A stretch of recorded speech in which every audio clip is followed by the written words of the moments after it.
Descuidados. Mag-ingat nga kayo.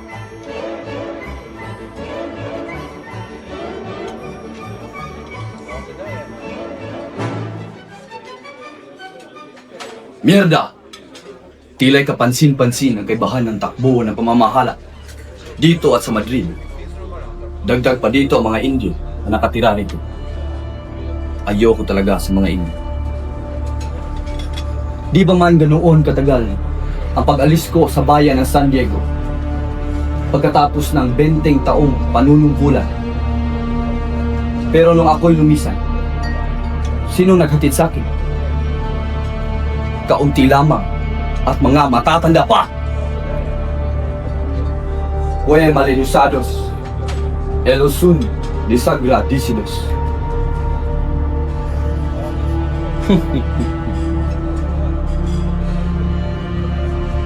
Hindi niyo ba batid na marami sa mga Indio ang mangmang? Kayo magdaan-daan sa inyong mga tinuruan, Padre Damaso. Hindi niyo ba batid tayo na sa tahanan ng isang Indio? Tama siya. Reverensya, baka magtapos si Kapitan Tiago. Huwag kayong mag-alala. Matagal nang hindi itinuturing ni Tiago ang kanyang sarili bilang isang Indio. Por Diyos, malayong-malayo na siya sa mga ganung walang galang na mga tao. Sigurado naman nung hindi kasing saklap ang nangyari sa inyo tulad ng sa amin. Naku! Batid ko lamang nagsayang ka lang ng pera sa pagpunta rito. Wala kang ibang kakainin kundi tinula sa mga handaan at matutulog kang hindi nasisiyahan.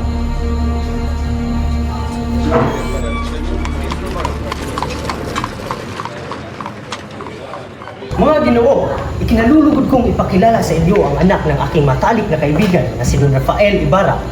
Ito ay si Juan Crisostomo Ibarra y Magsalit. Buenas noches.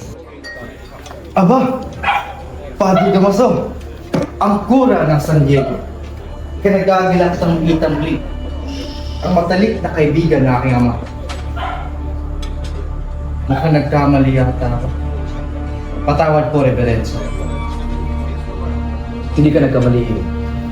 Ngunit kailanman, hindi kami naging matalik na kaibigan ng iyong. Kung gayon, ikaw pala ang nasirang anak ni Don Rafael Ibarra. Naway ang kasiyahan ng pagkait sa iyong ama ay mapasayo. Gracias, Señor. Buenas tardes. Soy Juan Crisostomo Ibarra. Kinagagalakit ng pinal, Crisostomo Ibarra.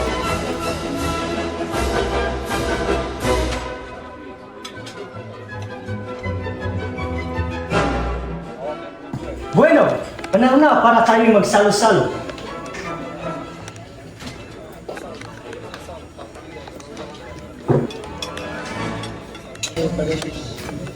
Nagpaluto talaga ako ng tinulang manok para sa iyo, Hilo. Bakit kung matagal mo na itong hindi natitikman? Tunay, matagal na rin ako hindi nakakain ito.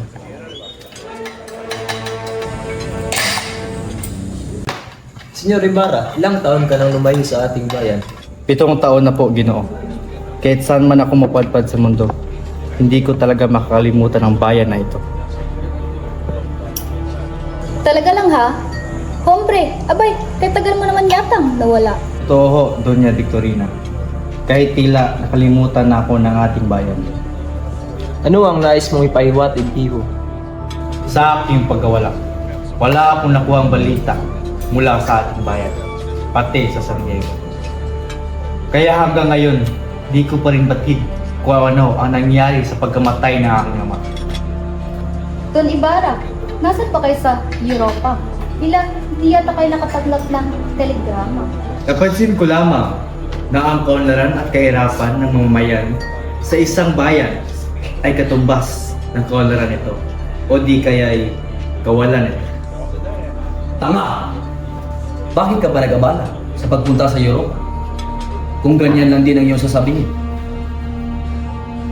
Kahit sino'y alam yan. Umanin po. Ngunit kailangan ko na umalis. Kailangan ko ng maganda bukas para sa Pilipinas. Para sa kapakanan ng Pilipinas at Espanya. Maraming salamat po.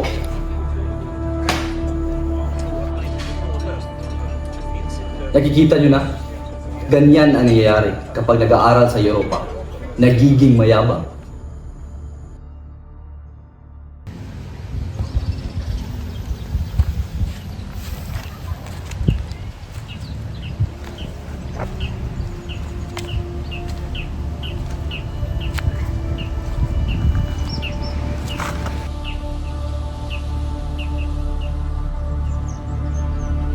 Narito pa rin sila. Walang pinagunda. Tila, nanatili ang bayan sa kadiliman ng nakaraan.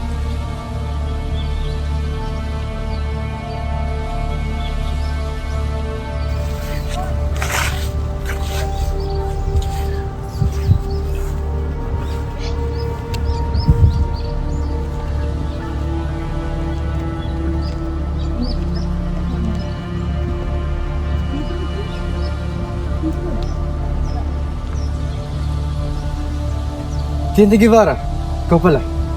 Senyor Ibarra, may tagal ating hindi nakita. Tente, ay matagal na akong tanong ng bumabagabog sa isipan.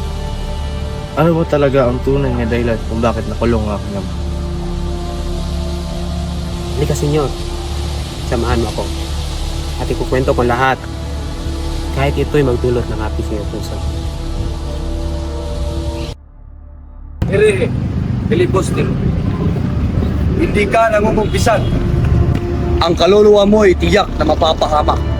Kung ang langit ay nasa ilalim lamang ng iyong kapangyarihan, Padre, marahil ay walang makakarating doon.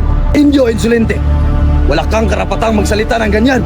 Tunay na Diyos ay hindi nagtatakwil ng pag-aapi. Mas pipiliin kong mamatay ng mairangan kaysa mabuhay na linting at kasalanan.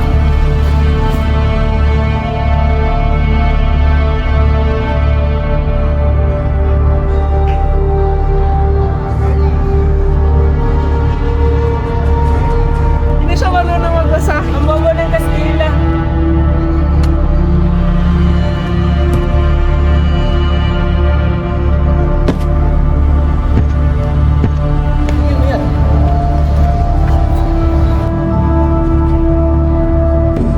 Walang saysay ang lakas, batang inaapi.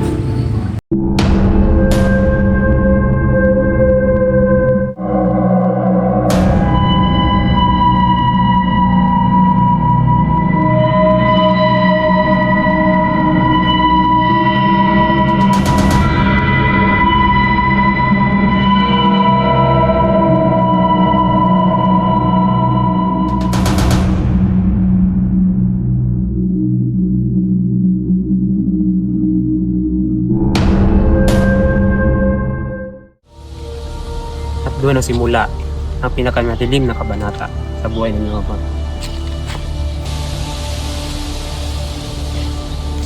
Nakakapanghinayang sapagkat nang siya yung pumanaw ay doon lamang ipatunayan na siya ay walang sala. Napakalupit. Napakadilim na sinapit na aking ama. At ngayon, patawad senyor, ngunit kailangan ko na umalis. Papaubaya ko kay Kapitan Tiago ang ipapanggitan mo. Muchas gracias, señor. Po todo. Sinada, Senyor Ibarra. Kay Diyos, Lady Persa.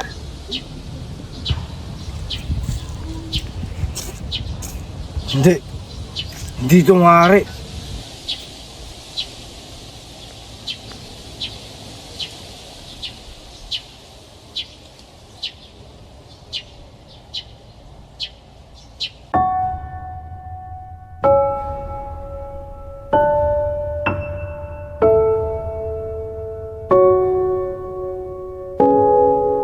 Hanggang kailan tayo maghihintay?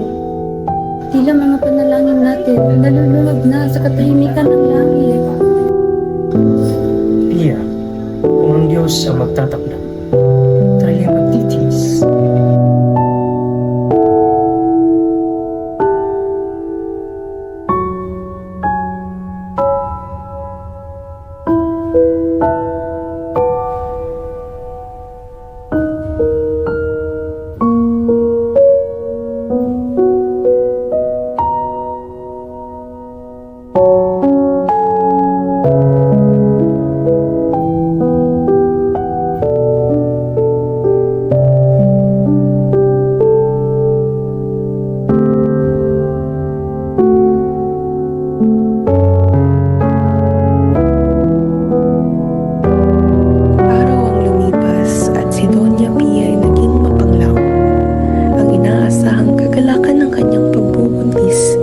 ay hindi sumagi sa kanyang mga mata. Ang dating matamis ng ngiti na param at ang katawan niyang dating masigla, unti-unting nanghina. Kahit hawak ang buhay ng kanyang dinadala, siya'y tila napabalot ng bigat at pangungulila. Habang ang bahay ay tahimik at malamlam na parang sumasalamin sa kanyang damdamin.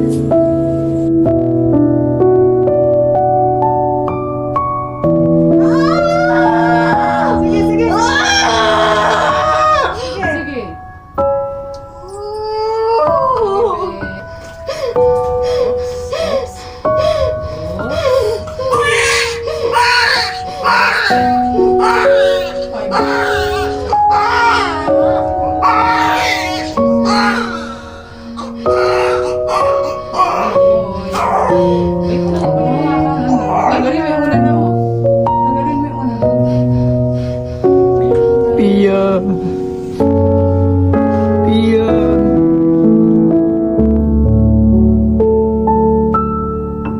Nabusog kaya ang mga bisita sa handaan? Sa palagay ko'y oo, Santiago. Paniguradong nabusog sila sa dami ng handa.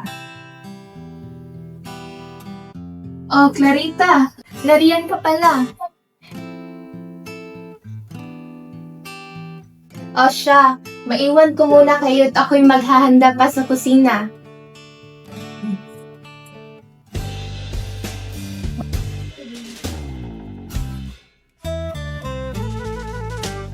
Tila yata'y may bumabagabag sa iyong kalooban, Ama.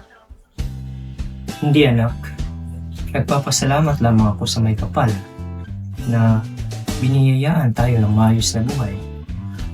Pero mas masaya sana kung hindi nawala sa atin ng maaga ang inyong ina.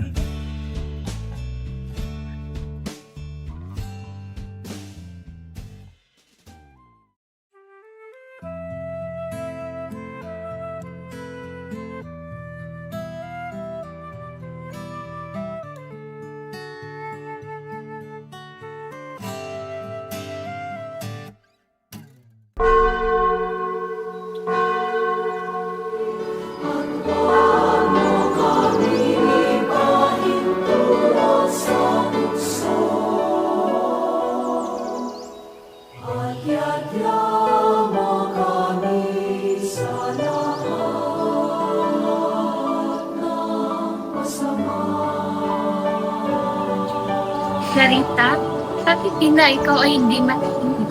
Hindi bumabagabag pa sa iyong puso. Wala po siya, marahil ko'y pagod lamang.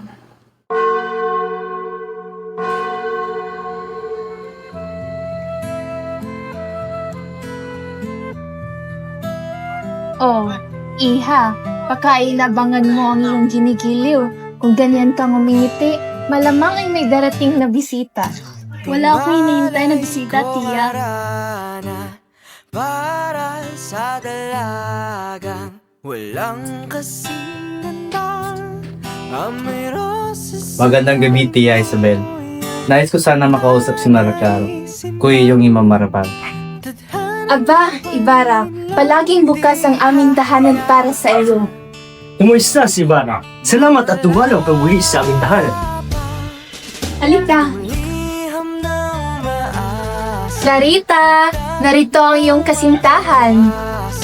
Handang gawin lahat, maging pamilya'y iligawan, na yan lang nakadama ng wagas na pagkamahal. Hiling Magandang gabi, Crisostomo. na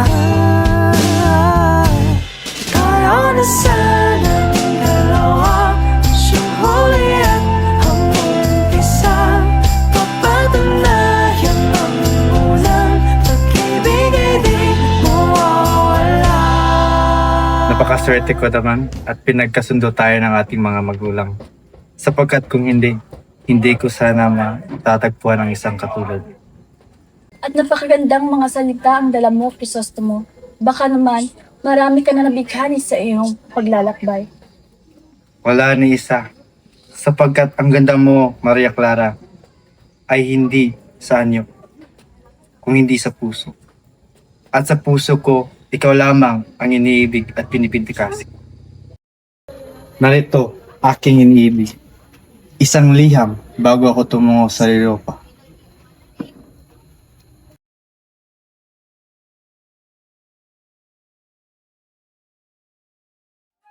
Aking iniiraw.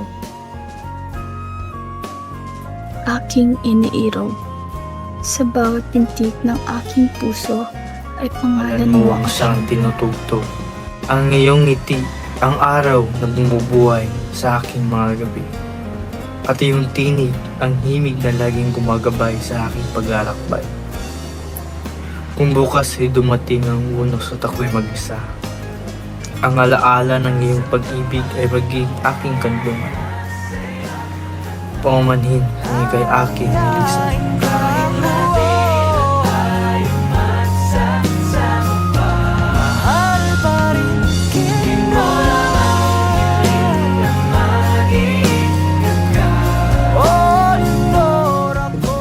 Nauunawaan ko Krisostomo, ngunit ang dalangin ko'y naway ligtas ka sa iyong paglalakbay.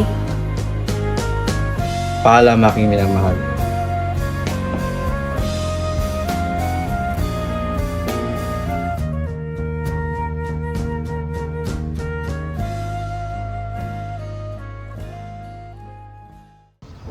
Sa San Diego, kilala si Don Rafael bilang mayamang ginoo. Ngunit, hindi siya mayabang. Bagkus, siya'y palakaibigan at mapagkumbaba. Kaya't mahal siya ng kanyang kapwa. Don Rafael, ang ani natin ngayon ay lalong sumagana. Dahil yan sa sipag at tiyaga ninyo. Kung wala kayo, walang San Diego. Kahit mayaman ka, Don Rafael, hindi ka nagbago. Paano kung magbabago kung kayong mga kababayan ko ang tunay na kayamanan? Si Don Tiago, kilala naman sa kanyang marangyang pamumuhay. Sa bawat pista o kaarawan, hindi mawawala ang handaan, musika at regalo. Ang kanyang yaman, ang kanyang lakas. Sa aking mga panauhin, hanggat kaya ng aking musa, walang pista ang ilipas na walang kasiyahan. Mabuhay si Don Tiago!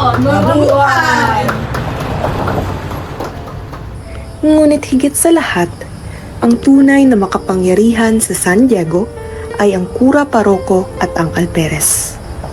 Si Padre Salvi, mukhang mapagkumbaba at maamon.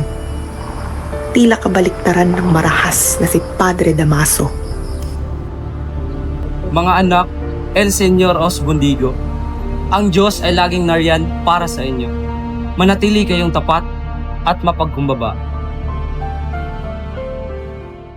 Samantala ang alperes, malupit sa kanyang mga kawal, lasingero, at mapang-abuso sa sariling asawa, si Doña Consolacion. Kilala ito sa labis na kolorete sa mukha at sa kanyang pag-uugaling mabagsik. Mga Indio, hindi kayo marunong sumunod ng utos. May makilahe as mas as piso kito pasensya, Alperes. Padre Salvi, sa pulong mo, lalong uunlad ang San Diego. At sa iyong tapang Alferez, Habrapas and Nuestro Pueblo, may katapangan ang ating bayan.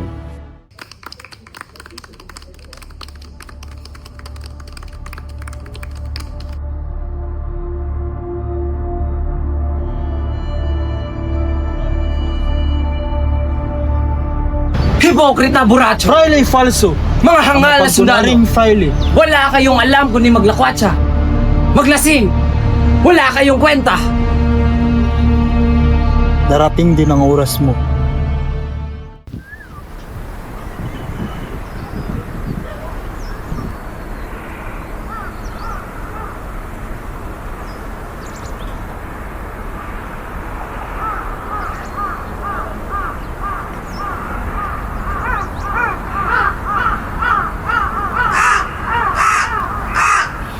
Kakalibing lamang nitong hinukay natin. Para kang taga-tribunal sa selan. Nakakagkilabot naman yung mga sinasabi mo. Natanggal ang pako. Lumabas ang kalahati ng bangkay. Pero bakit mo ginawa yun? Kanino bang bangkay yun? At sino nag-utos sa iyo? Sino ba kundi ang kurang malaki? Obedisio Pagaras. Punto Veda. Diyos ko. At anong ginawa niyo sa bangkay? Sa bawat hukay ng pala, lumalalim ang sikreto ng San Diego. Mga bangkay na ibinabaon, mga lihim na muling ipinubungkal, utos ng makapangyarihan ng batas, kahit sa mga patay.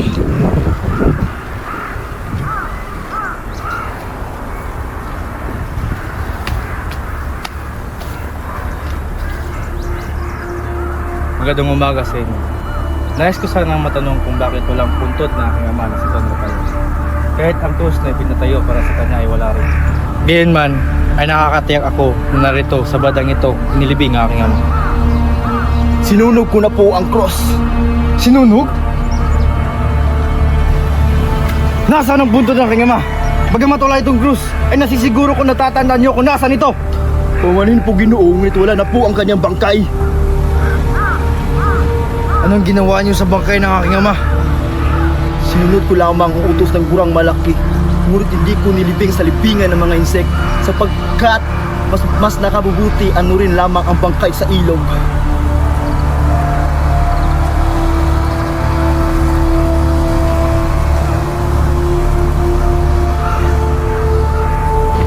Padre Salvi! Bakit? Bakit mo ito ginawa sa aking ama? Hindi ako Ibarra. No po yun. Si Father Damaso ang nagutos. Siya ang tinatawag na Padre Garote. Sinasabi ko to sa iyo, sa ngalan ni Mihumor. Wala akong kinalaman rito. Padre Damaso? Pero bakit? Ang aking ama ay isang mabuting tao. Isang taong may dangal. Purkila injustice. Bakit ang kawalan ng katarungan? No entiendo. Di ko maintindihan.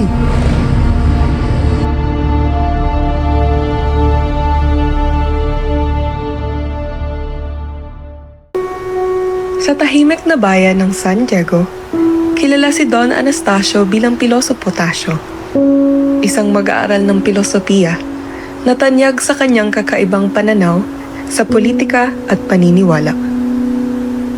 Ngunit isinantabi niya ang pag-aaral upang alagaan ang kanyang ina, at kalaunan ay piniling magpakasal. Sa kasamaang palad, kasabay ng pagpanaw ng kanyang ina, ang pagkawala ng kanyang pinakamamahal na kabiyak.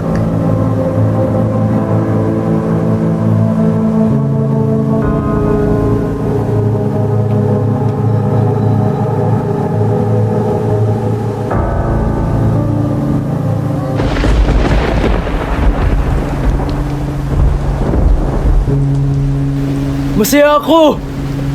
May kidlat! May bagyo! Lilipunin na bagyo! Ang kasamaan ng mundo! Totoo nga, si tuluyan na nasiraan na ng bakit. Siyang tunay. Pumili kayo ng tagahuli ng kidlat. Mas mahalaga ito kaysa sa paputok. At huwag kayong magpatugtog ng kampana kapag kumukulob dahil ito ay mapanganib.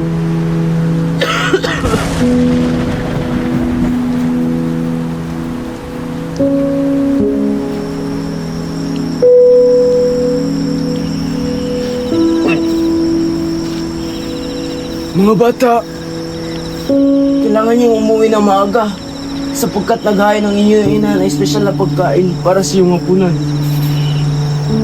Ngunit kami po ay may tungkulin sa simbahan at bawal po kami umuwi.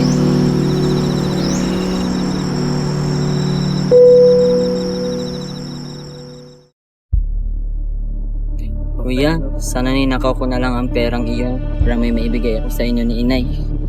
Huwag mong sabihin yan. Baka ikaw pa'y tuluyang mapahama. Ako nga'y nangangamba, baka ito pa'y malaman ni Ina.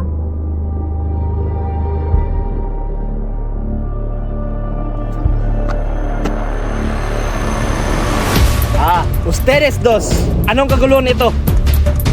Mula ngayon, Basilio, pagmumultahin kita dahil sa maling pagpapatunog ng kampana.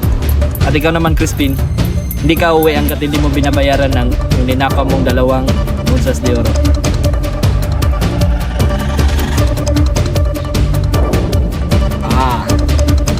Pero pwede ka palang umuwi. Mamayang alas 10 ng gabi.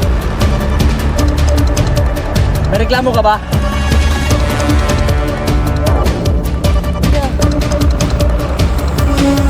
Punyeta kang bata ka! Kuya Basilio, tulong! Tulungan mo ako! Tama na po pakiusap! Tama na po! Ay, tulong! Tulungan niyo ako!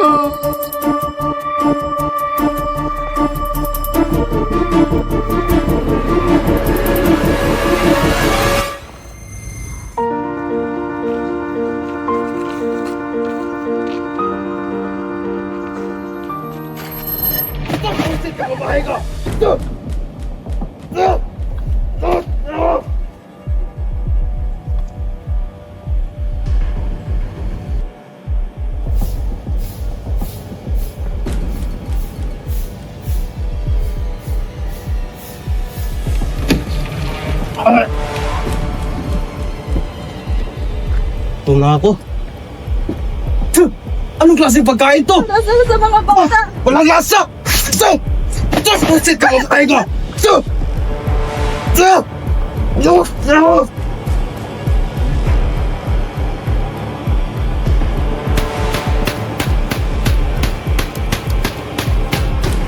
Sino yan?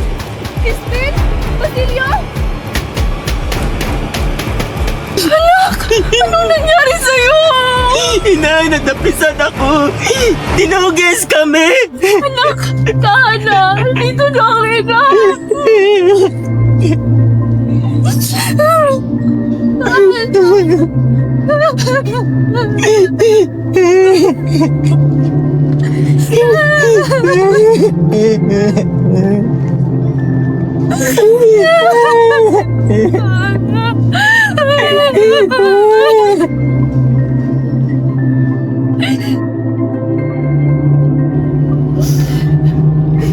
Salamat sa Diyos at buhay ka.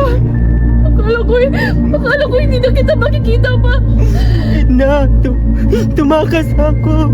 Muntik na nila akong maabutan. Nawalan ako ng dala. Hindi ko naligtas ang pera.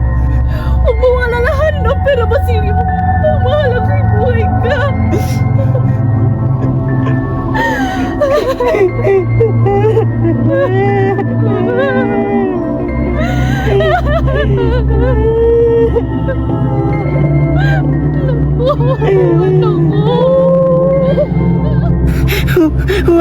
Huwag, Sena! Basilio, anak, gumising ka! Ina, panaginip lang. Nakita kong may malaking hayop humahabol sa akin. Pero ligtas na ako ngayon.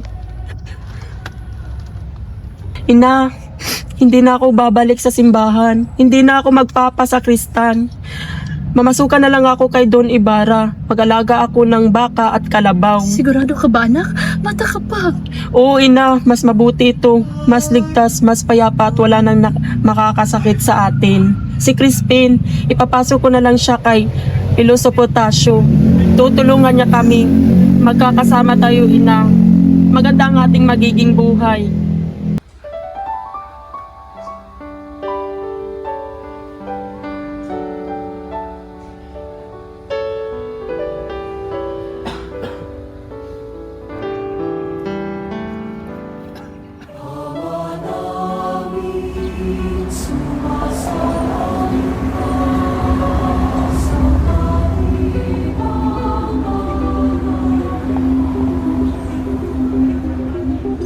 Magkano na bang indulgensya ngayon? Para sa kaligtasan ng kaluluwa ng tatay ko. Kung makakabayad lang, baka gumaan ang paghihirap nila sa purgatorio.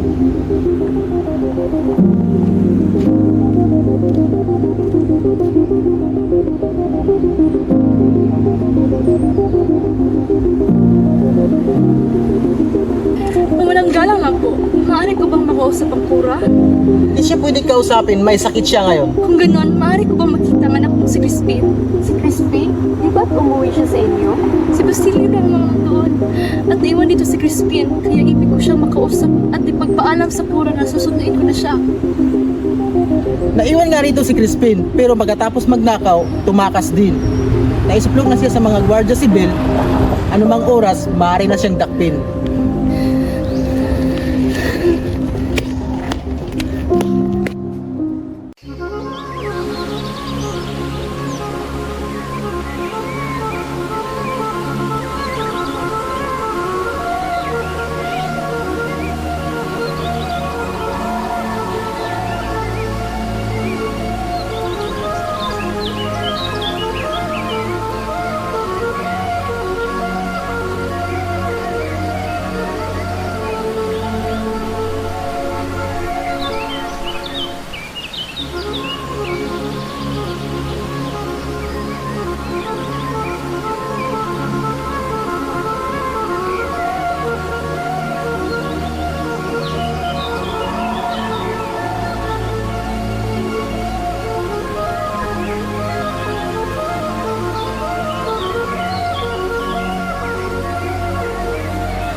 Sinasabi niyo, maestro, na tumutulong ako kayo sa pag-aaral ng mga bata. Opo, Dr. Crisostomo. Madalas niyang sabihin sa akin, ang kalaman ang pinakamagandang pamana. Pati ako, binigyan niya ng pagkakataong makapag-aral. Napakamabuti niyang tao, Dr. Crisostomo. Kung ganoon ay, nais kong ipapatuloy ang kanyang sinilang. Sa halip na hanapin ang katarungan ng kanyang sinapit, ay mas pipiliin ko pang tumulong. Marahil ay kasalugod niya iyon. Ang mga bata ay nawawalan ng interes sa pag-aaral. Kulang sila sa panghihikayat ng kanilang mga magulang. At ang may mga kapungsulan rin ay hindi nagkakaisa. Ang mga batang gusto mag-aral ay tinitigilan ng kahirapan. At higit sa lahat, ang mga pare, patuloy sila nakikialam sa aming paraan ng pagtuturo. Huwag kang mawalan ng pag-asa, maestro. Inibidahan ko ang pulong ng tribunal. Ihahain ko roon ang mga ihahain nyo. Ito nang simula ng pagbabago ng ating bansa. Kung gayon, may pag-asa pa pala dyan kung sakso mo. Maraming salamat.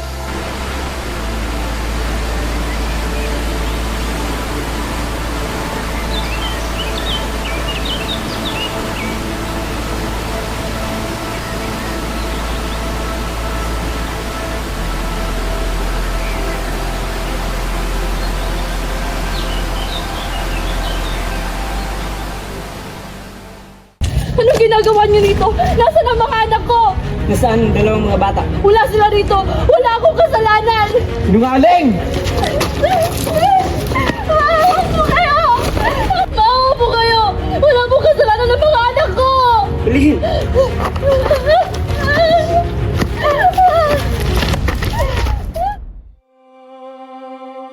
Crispin! Basilio! Nandito na ang nanay! Nasaan na kayo mga anak ko? Crispin! Crispin! Basilio! Basilio! Anak ko! Basilio! Crispin! Huwag na kayo magtago sa akin! Nandito na ang nanay! Mga anak ko! Mga anak ko! Crispin! Basilio! Mga anak ko! Diyos ko!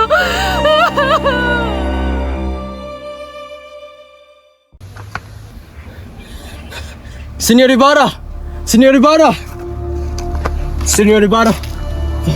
Tulungan niyo po ako. Nawawala aking mga anak at aking asawa. Nawala ng bait sa sobrang pagdurusa. Maria, may nais sana ako rin kung mamarapatin mo. Magkaroon tayo ng munting picnic sa tabi ng ilog kasama ang ating mga kaibigan. Maaari natin ipagdiwang para sa paaralan na itinayo natin. Maganda yon, Crisostomo. Ngunit, maaari ba natin huwag isama si Padre Salvi? Hindi ako komportable sa kanyang presensya. Si Padre Salvi ay isang panawin. Mahalaga natin na ipakita sa kanya ang magandang pakikisama. Ngunit sisiguraduhin ko na hindi siya kasama sa paglalayag. Sa ibang pangako siya ilalagay.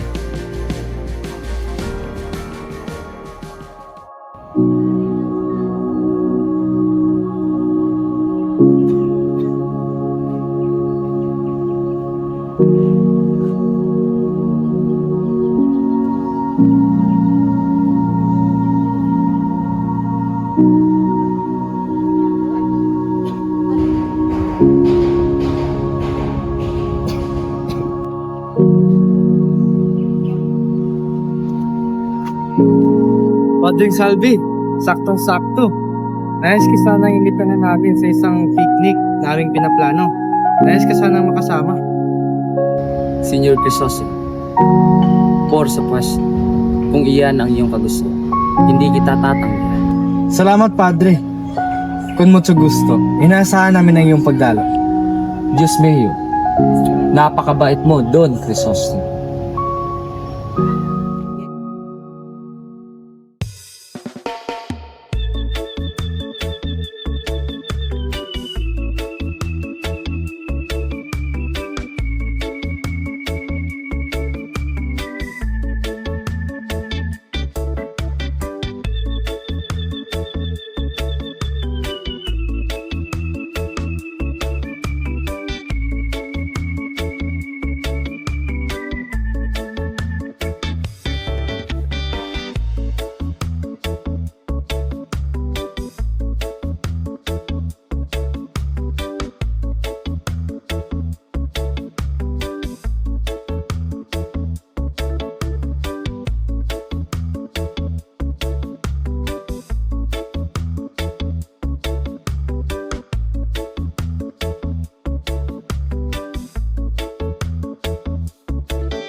Tila may namamaliw.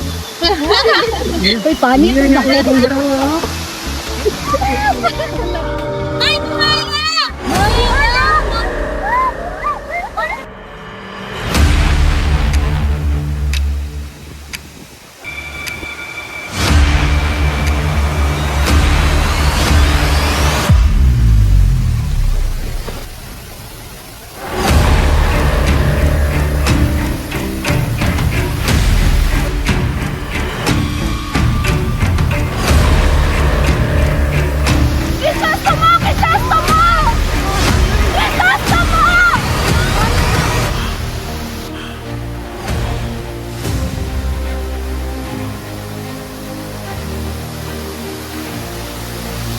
Utang ko sa iyo aking buhay. Hindi dapat may panusok. Hindi dapat siruin lang ganun lang ang kasatayan. Paano ko ikaw mas pahamak? Pahamak man ako masulat. Kapag hindi na ako na aking pag-ulat.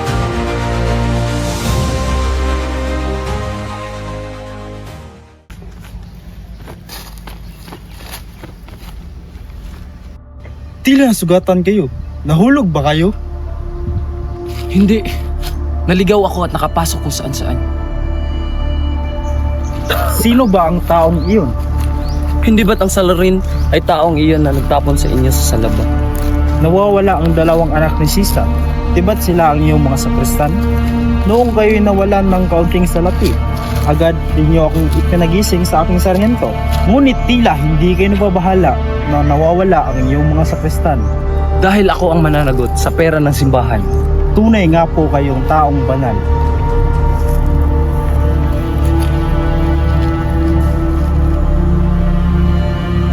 Nais ko sanang may pagaling ang mabayang na baliw. At sa tulong niyo ay may pahanap ang dalawang nawawala niyang mga anak.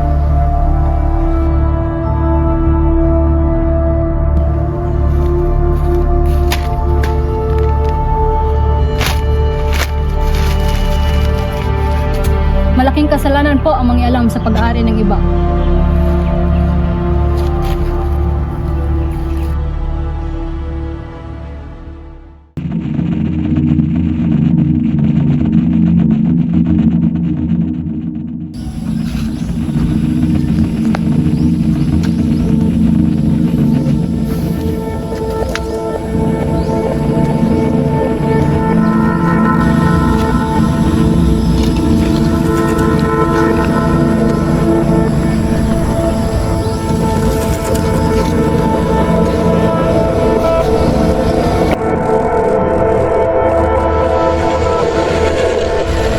Nandun pala kayo, Ginoo. Nabala ko po ata kayo. May paglilingkod ba ako sa inyo? May naisala akong isang guni sa iyo. Nais ko sana nang humingi ng payo sa iyo. Gaya ng ginawa ng ama ko dati. Nais ko sana magpatayo ng isang paralan. Paralan? Matagal ko ng pangarap yan. Bakit hindi ka humingi ng payo sa kura? O sa kapitan? O sa iba bang may tungkulin? Maaring yung sundin ang kanilang payo, maaari namang hindi. Mangyaring nakikinig lang kayo, ngunit gawin niyo pa rin kung ano ang isang nararapat gawin. Naniniwala ako mangyari aking plano ng walang sagabal.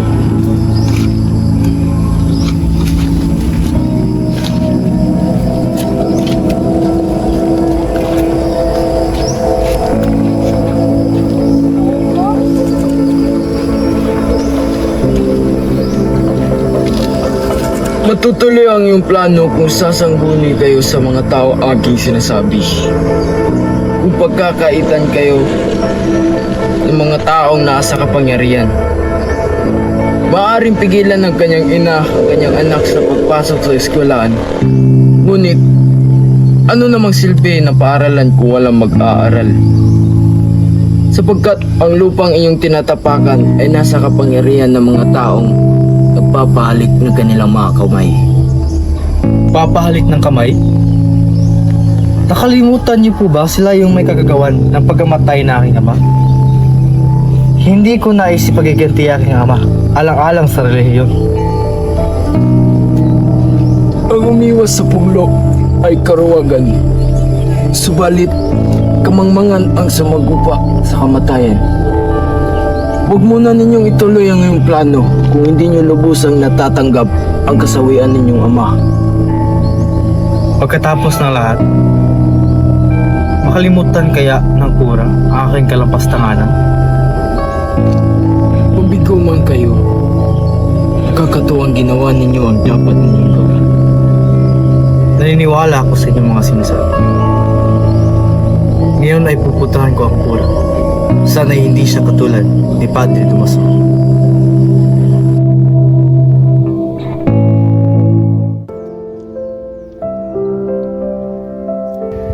Paano gumagana ang panghugos na iyan? Ganito ho iyon. Kahit nasa kaunting persa lamang ay kaya kong maitaas at maibaba ang mabigat ng mga batong ito. Isang tao lamang ang kailangan upang mailinya ng maayos ang mga batong ito. Mahusay bata, saan ka natuto ng ganitong arkitektura? Namatay po ang aking ama sa pagtatrabaho sa mga Ibarra, Senyor. Sa kanila ko po ito natutunan. Senyor, baka gusto ninyo maglagay ng kaha sa kuka ng bato. Hindi na. Bayaan nyo na ang eskribano sa kanilang trabaho.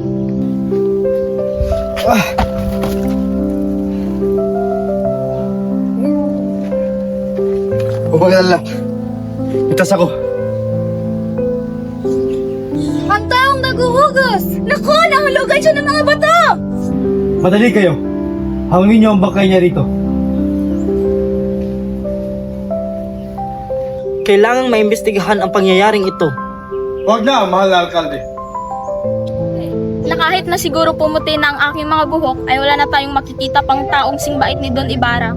Siyang tunay. Naku! Masamang simula.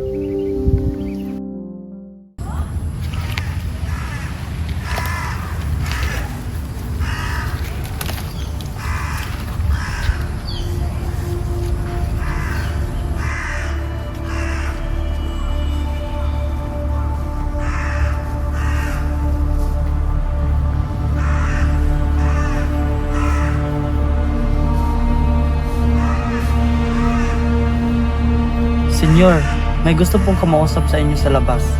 Sino siya? Hindi po siya nagpapakilala, pero ang sabi niya, kilala mo raw siya. O sige, papasukin mo siya. Ginoo,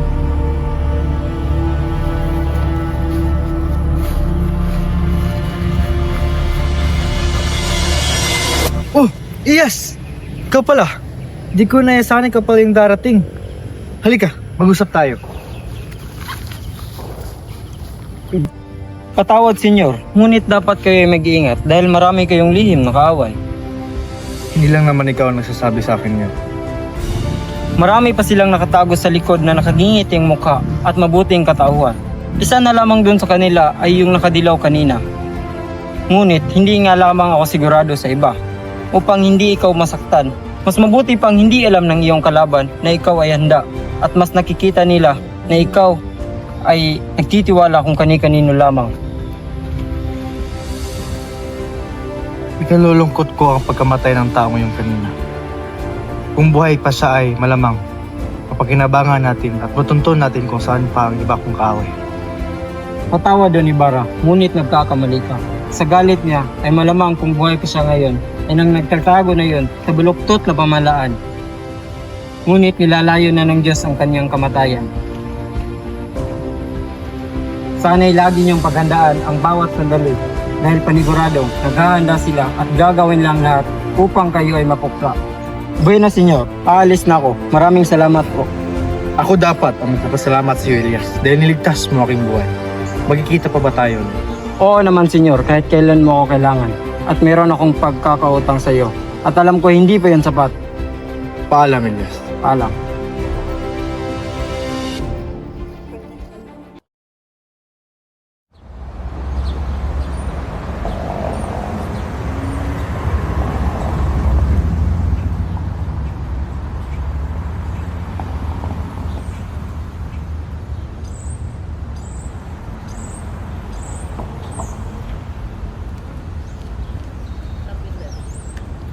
Kamahalan, kung pahintulutan ninyo ay nais kayong makausap ni Don Crisostomo Ibarra.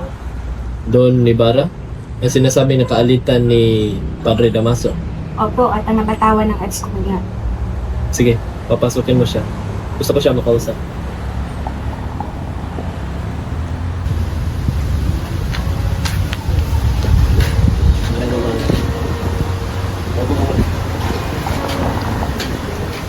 So, ito kung paano ni Diri tungkol sa pagalitan ninyo ni Padre Damaso, di ba?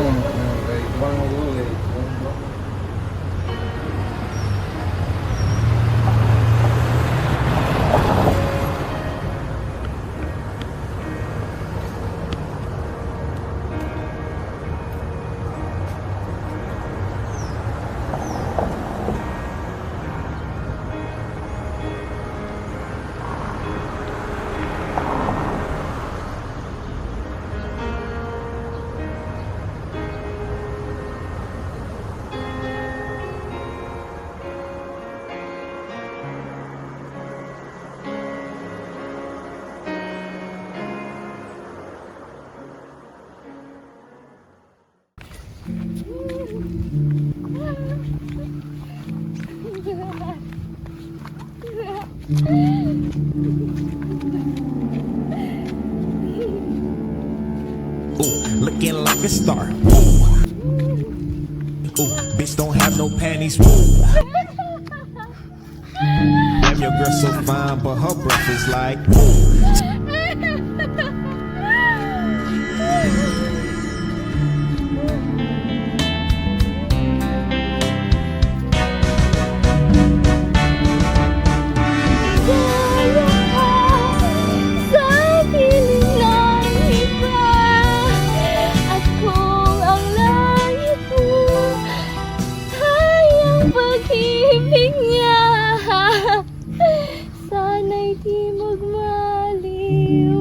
Ang dati kong araw ng munti pang bata sa piling ni nanay. Nais kong maulit ang hawig nilang mahal. Vamos magkantar ikaw. Guardia, dala esa mujer que canta Tagalog. ¿Ella me entiende? No hace falta ser español. Tigil na! Huwag ka nang kumanta! Huwag ka nang kumanta! Baila! Baila! Baila!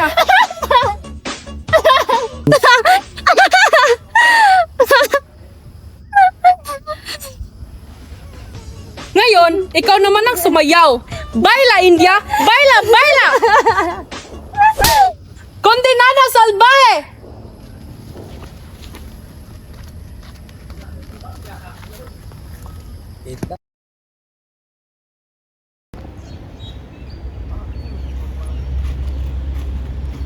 Anong nangyayari sa'yo? Bakit hindi ka man lang nagbigay ng magandang araw? Dalhin mo ang baliw na ito at sabihin mo kay Marta na bigyan siya ng ibang baro at dumutin. Pakainin ng maigi at bigyan ng mabuting higaan. Mag-ingat kayo at huwag lapastanganin. Bukas, ihatid siya sa bahay ni Ginoong Ibarra. Di Espadanya, tignan niyo natin sa Clarita.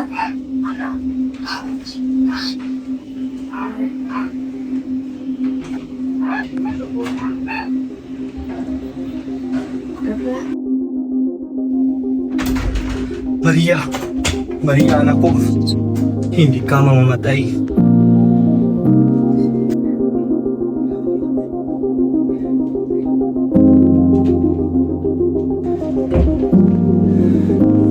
Padre Damaso, Ah, ikaw.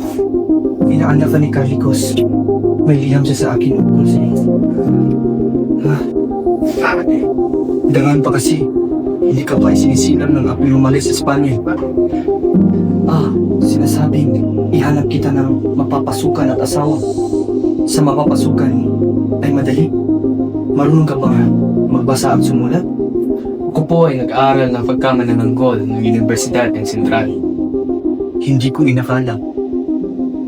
Para kang mainghing babae. Bigyan kita ng babae. Oo, isang babae. Hindi naman po ako nagmamadali, Padre.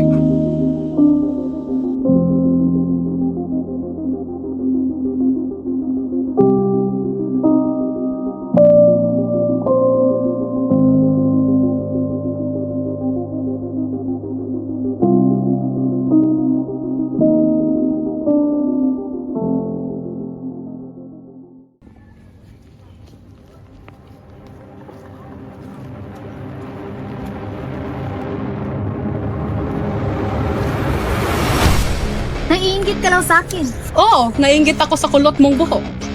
Huwag mo siyang pansinin, umuwi na tayo. Hayaan mong turuan ko ng leksyon ng babaeng ito. Hindi mo ba ako nakikilala? Dahil ba nakakapasok lang sa bahay niyo yung mga pilantod? Talaga ba? Ikaw nga isang labandera? Kesa naman sa'yo. Napakalaking kahiyang skandalong ito! Ako po ay hindi na-excommunicado. May slot po akong galing sa arsobispo na nagsaad ng aking kapatawaran. Nais ko sanang ibigay sa kurang.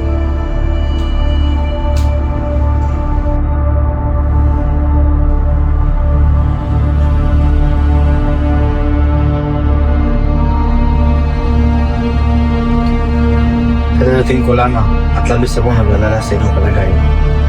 Magaling ka na tara.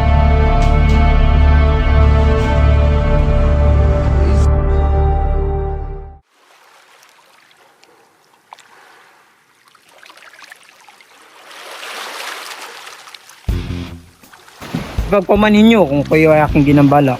May dala akong mensahe mula sa mga inapi. Anong kailangan ninyo?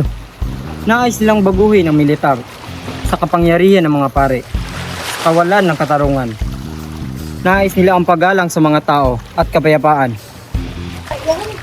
Maaari ko itong idulog sa Madrid. May hindi ko tiyak ang magiging bunga. Kailangan ng pagbabago sa pagmamalakad ng mga praile. Nais mo ang kalabanin ng korupsyon ng mga praile? Hindi mo man nakikita ang utang na loob natin sa kanila? Hindi sila ang nagbibigay ng kapayapaan. Hindi mo ba nakikita ang tunay na pagdudusa ng ating bayan? Masakit panggigan niyan. Mahal ko ang bayan. Iyan ang tinuturo ng aking ama. Kung ganun, bakit hindi nyo nakikita ang dilim na kinasasakdalan nito? Mahirap baguhin yan sa isang iglap. Kailangan maghintay ng panahon. Ang paghihintay ay pagtitiis. Walang kapayapaan kung walang kahihinakdan. Nagigising na ang taong bayan. Ano ang sasabihin ko sa kanila? Sabihin mo sa kanila, nananawaan ko sila. Ngunit kailangan pa maghintay. Hindi pwedeng gamutin ang kasamaan sa isa pang kasamaan.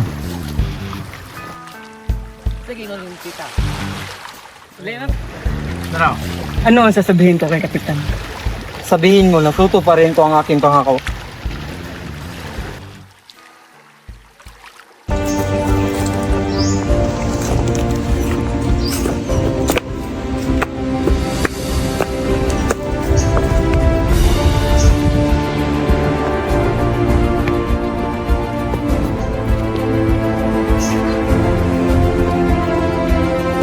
Mabuti talaga ang may connection sa pamahalaan.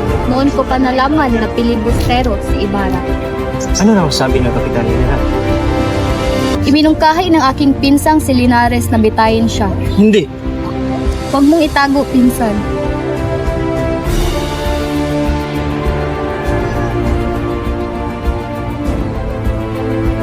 Iha, naparito kami para pag-usapan ang kasalan ni Linares. Paumanhin ko, mabalik ko muna ako sa aking. Tiago, ituloy natin ang kasal. Magdaraos tayo ng malaking piyesta.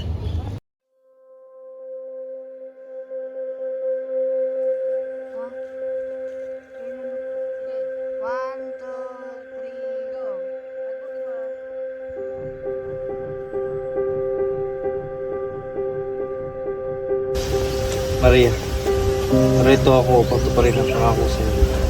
Palalayain mo. Hindi ko tunay na ama si Kapitan Tiago. Nalaman ko ang lihim na ito. Hindi ako maaaring magpakasal sa iyo. Masisira ang dangal ng aking pamilya. At ipinagpalit ko ang sulat mo para maitago ang lihim ko. Maria, naniniwala ako sa iyo. Kakasal na ako dahil yun ang nais nila. Ngunit ikaw lamang ang minamahal ko. Ano na ang mangyayari sa atin? Madilim ang hinaharap. Paalam, Chrysostom.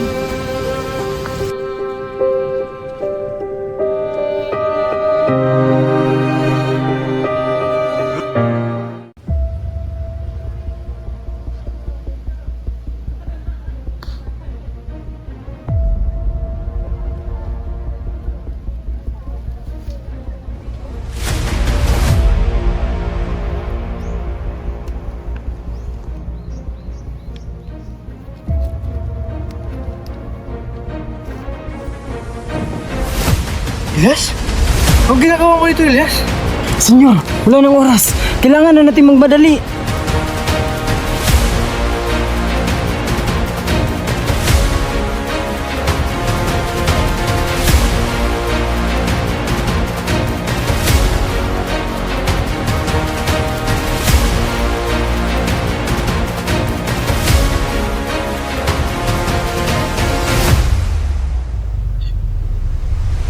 Asan ang mga animal? Bakit? Ano nangyari? Nawala ang bonita, hanapin natin!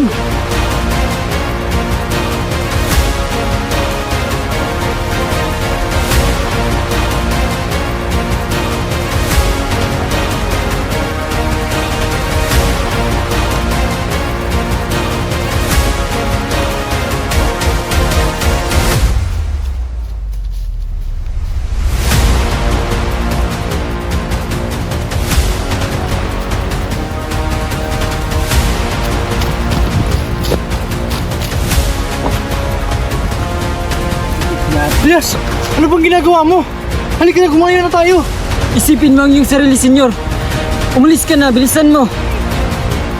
Dalhin mo ito, senyor. Ito ang sisimbolo sa pagkakaibigan natin.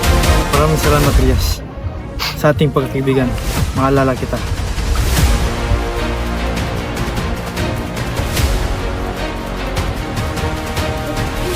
Paalam, kaibigan.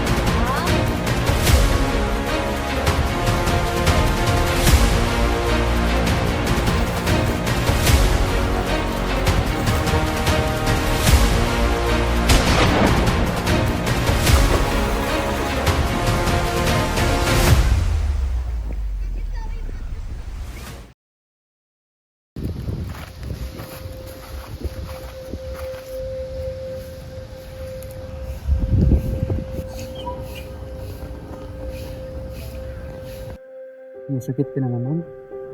Bakit parang... Mahal pa ba ninyo ako? Tulungan ninyo ang aking ama para di matuloy ang aking kasal. Hindi ba hamat na mas nakahigit si Linares kay... Maari ako magpakasal nung buhay pa si Crisostomo. Pero ngayong wala na siya, walang sino mang tatawag sa akin na asawa.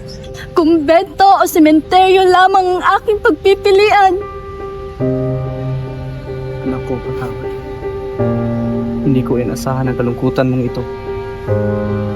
Ibig ko lang naman ay mabigyan ka ng magandang kinabukasan, ng kaligayahan.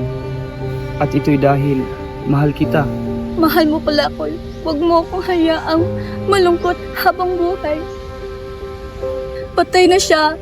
Ibig ko na rin mamatay o maging madre. Madre, hindi mo alam ang buhay sa loob ng kumbento. Matanda na ako, Maria. Hindi na kita magpapangalagaan roon. Humingi ka ng iba. Huwag lang kumbento. Ang kumbento o ang kamatayan.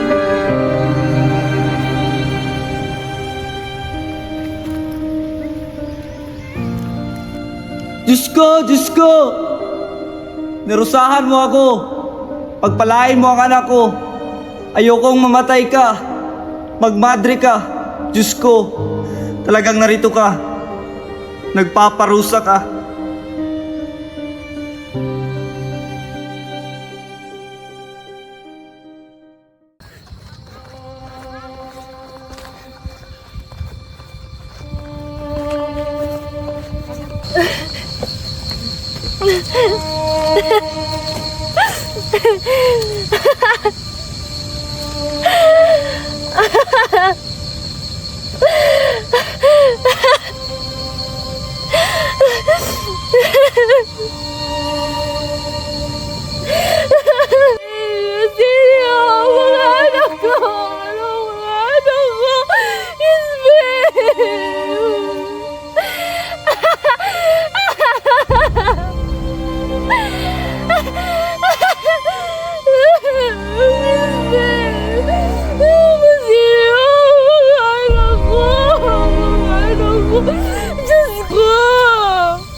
Nay!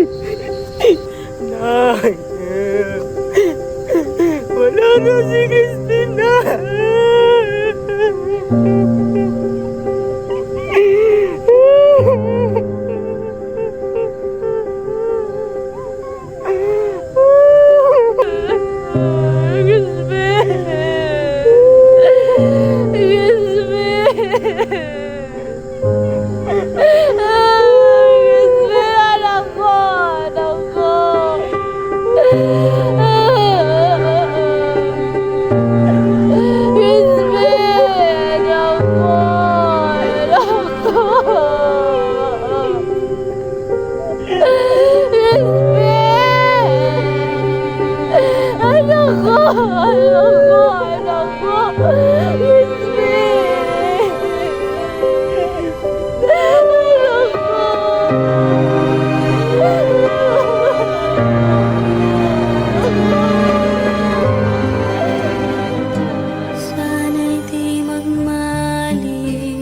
sa piling ni nanay. Nais kong makulit ang awit ni ng mahal, awit ng pag-ibig habang ako'y nasa duyan. Sa aking pagtulog na labis ang himbing, ang bantay ko'y tala, ang tanod ko'y bituin. Sa piling ni nanay, langit ang buhay. Puso kong may dusa, sabik sa ko'y ng duyan. Sana'y di magmaliw ang dati kong araw ng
Tuluyang pumasok si Maria Clara sa kumbento.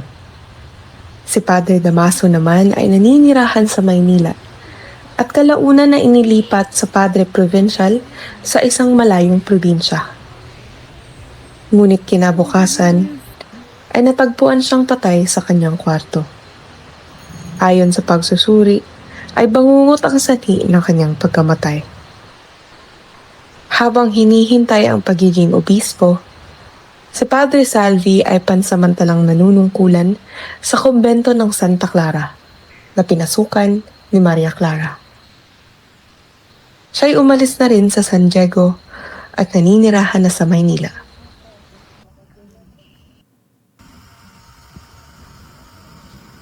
Ilang linggo bago maging mongha si Maria Clara, ang ama-amahang si Kapitan Tiago ay dumanas ng sapin-saping paghihirap ng damdamin. Nangangayat ng husto, naging mapag-isip at nawalan ng tiwala kahit kanino.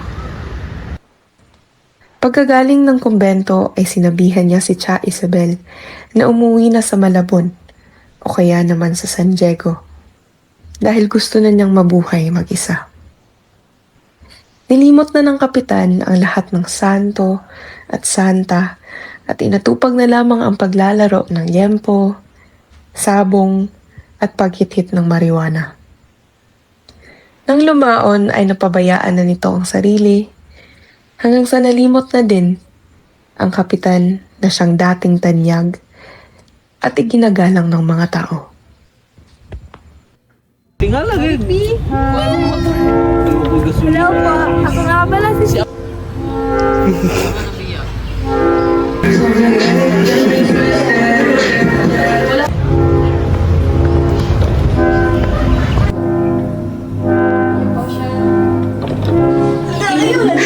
Reverse thing. Damo sa kulungan. 3. Radyo. Mga hangal na sundalo. Wala kayo. Ayaw kami ako eh! Alam, hindi siya marunong magbasa. Ang bobo ng Kastila. Yawa ako na nila. 2, 3. Kainin. 3, go. Gigi. Ikaw. Nakita niyo na. Ganyan ang nangyayari. Basta nanawag ko, mama. 3. Madre. Tanaw ka eh. Anak ko. Dili siya mo ko uno ko. Labo day sweet nga dili mo. Punyeta! Nasisira ang tingal ng ating pamit lang. Sorry. Sige lang.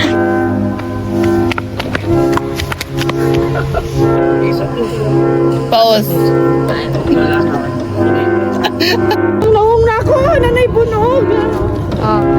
Go. 1, 2, 3, go. Diyos ko! Anak ko! Ano po nagawa ko kasalanan? Basan mo niyo. Cute sa tingin. Napakalaking kayang.